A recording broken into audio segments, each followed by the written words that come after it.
Next part of basketball we want to go over is shooting.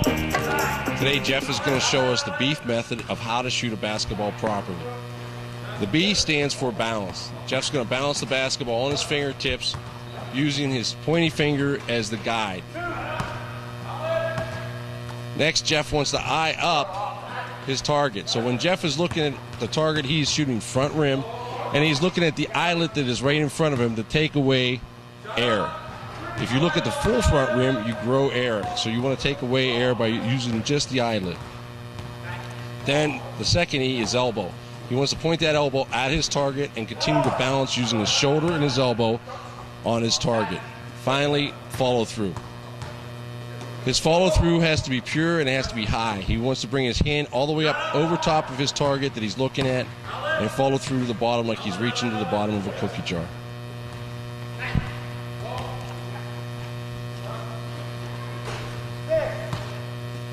As we watch Jeff shoot this into the basket over and over again, before he ever slides back to shoot free throws, elbows, or screens, he's going to start in at a close range, working on his beef method. Every shot is the same over and over, and if you watch his arm and his hand, his follow through, it's all because of balance, elbow, eye, and follow through. As we develop our shot, you want to start in close. So the first shot you're going to look at is the post. We'll sit in the post and shoot until we make 10 in a row, and then we want to develop a shot on the other side. Many players want to use just their dominant hand. To become a better basketball player, you want to use the left hand on the left side and the right hand on the right side. As Glass continuously shoots the ball and moves to the other side, notice he's going to use the right hand on the right side. The technique with the right and the left are identical. You use the beef method with the follow through. In game situations, a player's chair may be turned, so they're forced to use the glass. Again, in this post position, it's easy to do. You hit the middle of the square, and it goes right in. Make 10 in a row here, and now we're going to move back. Now the second shot we're going to work on is a curl shot. We're going to be in the middle of the paint on the left and the right side of the lane. From close range, again, you want to work both hands. On the right side, you're going to use your right hand. On the left side, you're going to use your left hand. Don't move back until you've made 8 or 9 of 10, so you are productive and some continuity is established.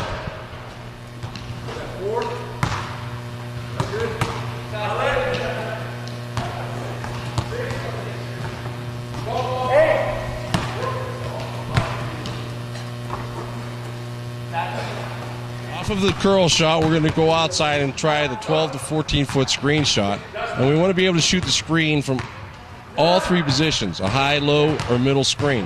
Glass is going to show us the middle screen today and use the glass to get it in.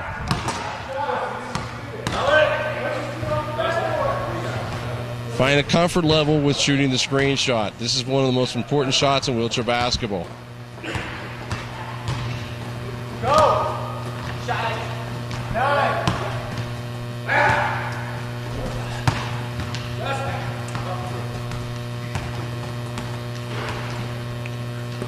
When we get done with our screens, we go back to the elbow, which is equal to the free throw, but off to the side.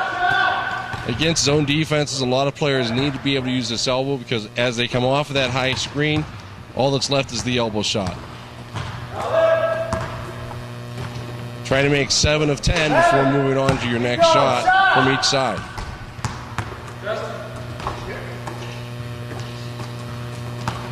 Finally, you would go to the free throw line. This is the most important shot in the game. Besides the elbow, besides the screen, besides the post, making free throws late in basketball games is the difference between winning and losing. For USA, we want to see the guys make 75% of all their free throws to be successful. 18, 16, 30 seconds. The key to shooting is never changing your form, just understanding how to follow through.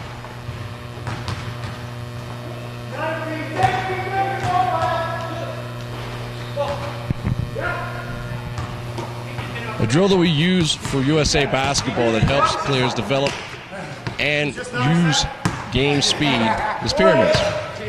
We ask the players to make 9 of 10 from the post from the right, center, and left. And if they don't, they have to do 10 down and backs and come back. In this situation, Jeff has gone from the left first as his dominant side, and he's made 9 of 10 very easily. Now he's in the middle, and if he does successfully there, he moves over to the right. After the post position, we move him out to a curl type position on the outside and the inside, and then we finish with a screen position. Once players have done all 9 shots, they finish with a free throw and have to make 7 of 10. You want to set a goal that's realistic for your player and for yourself at whatever skill level you're at.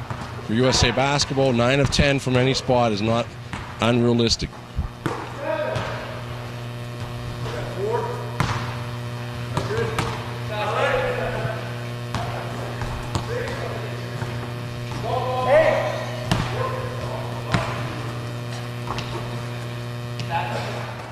All right, and that one, Glass only got 8 of 10, so he's stuck doing 10 down and backs. When he gets done with the 10 down and backs, he's got to come back and start at the post position where he was unsuccessful. Do this drill for about 20 to 30 minutes, and notice how your shooting will improve. The other way to do pyramids is to do it just with free throw shooting. Start with 10 free throws and try to make 10. For every free throw you miss, that's a down and back. So if Jeff makes 10 free throws, he'll sit there and do 10 more. He'll go through this 5 times. Every time he adds on to his free throws because of his misses, he has to do more down and backs.